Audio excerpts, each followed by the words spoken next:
Mandatory climate reporting affects certain organisations and their suppliers. How do you do this properly and meet your compliance needs without it taking over the whole organisation? Well, I advocate for a bare minimum approach. Let's talk about why that's the smart way for organisations. And keep in mind, there's no prize for the most accurate mandatory climate report. There are 3 good reasons for a bare minimum approach. The first is resourcing. Most organisations don't have spare capacity to measure everything about climate, so it makes sense to spend that limited time only on what's required. The second reason is that doing bare minimum means you actually know what's required, and it doesn't mean you're stuck there forever.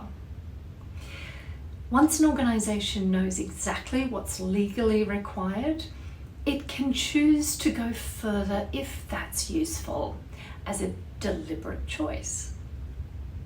The third reason is momentum. Trying to do everything everywhere all at once makes it easy to stall and do nothing. Doing the bare minimum first gets something real done and builds the confidence and systems that make every report after that one easier. So bare minimum isn't about cutting corners. It's about being realistic with resources, knowing exactly what's required, and building momentum with the door always open to do more later. Now let's walk through how an organisation does it step by step. Step 1, work out what's material. Now material is just a word for big enough to matter. It means looking at all the possible climate risks, both physical risks and transition risk, and the opportunities out there, then picking out only the ones that could genuinely affect the organisation's money, its day-to-day operations, or its future. Not every climate issue in the world, just the ones that are relevant to this particular organisation. This step is the filter for everything that follows, so it's worth taking seriously. Step 2, get the baseline emission numbers sorted. Scope 1 is pollution created directly by the organisation itself, like fuel burned in its own vehicles or machinery. Scope 2 is pollution created by the electricity it buys and uses. Both scopes are required in the reporting from day 1. To measure them, use accepted, established calculation methods rather than inventing a new way of measuring, working from the amounts of fuel, gas and electricity used and purchased. Step 3, start mapping Scope 3 emissions now. Scope 3 is pollution created by everyone else connected to the organisation, including its suppliers and customers. Mapping means listing out the supply chain and sorting suppliers into categories like transport, raw materials or purchased goods to work out which categories carry the biggest emissions, so effort goes where it matters most. On the customer side, it means figuring out how the organisation's product is used and disposed of and identifying the biggest impacts there too. Give suppliers a heads up early and consider building it into supplier agreements. A line saying suppliers will provide emissions data when asked turns an awkward request later into something already agreed to. There's a 1-year grace period after an organisation's first report before Scope 3 becomes mandatory. Use that time to do the mapping and start collecting data so that year 2 isn't a scramble. Step 4, apply scenario analysis sensibly. Scenario analysis means testing how the organisation would hold up under different possible climate futures.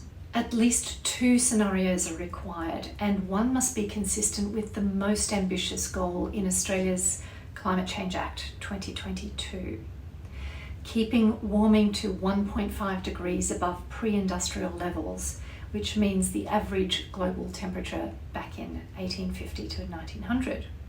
So in practice, scenario 1 is a future where warming stays around that 1.5 degree mark. Scenario 2 is higher, say 2 degrees. It's not about predicting the future. It's asking, if this happens, what happens to our costs, our assets, our strategy, and writing down the answer.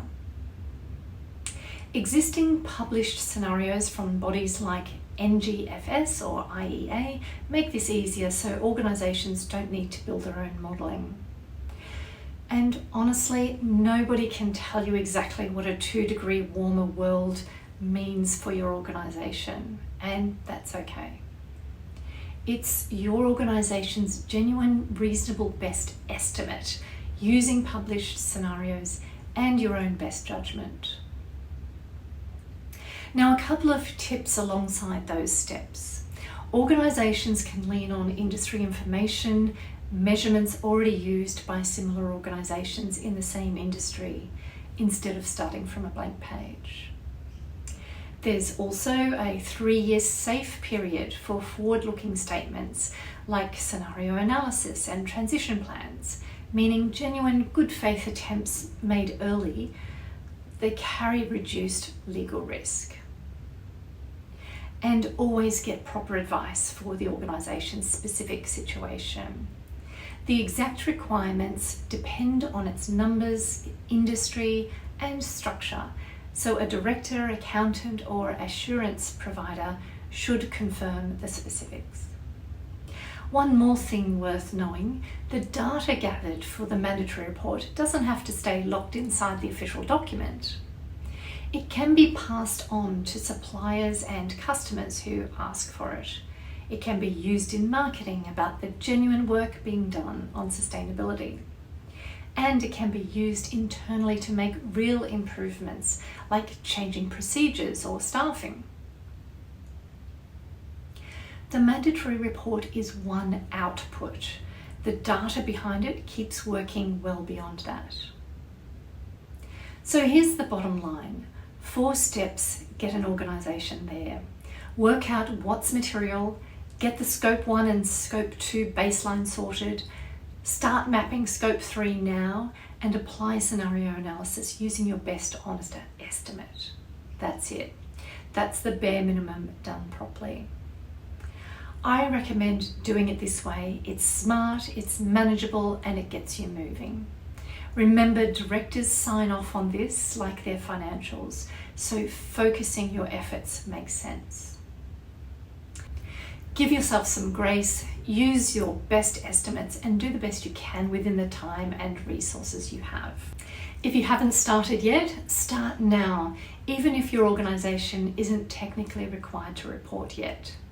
Starting early means you'll discover what you need to work on, who needs to be involved, and what information you need, and it sets you up for every report that comes after this one. And here's the encouraging part. Every organisation that's ever done this started with a first step. Take that step and the rest gets easier from there.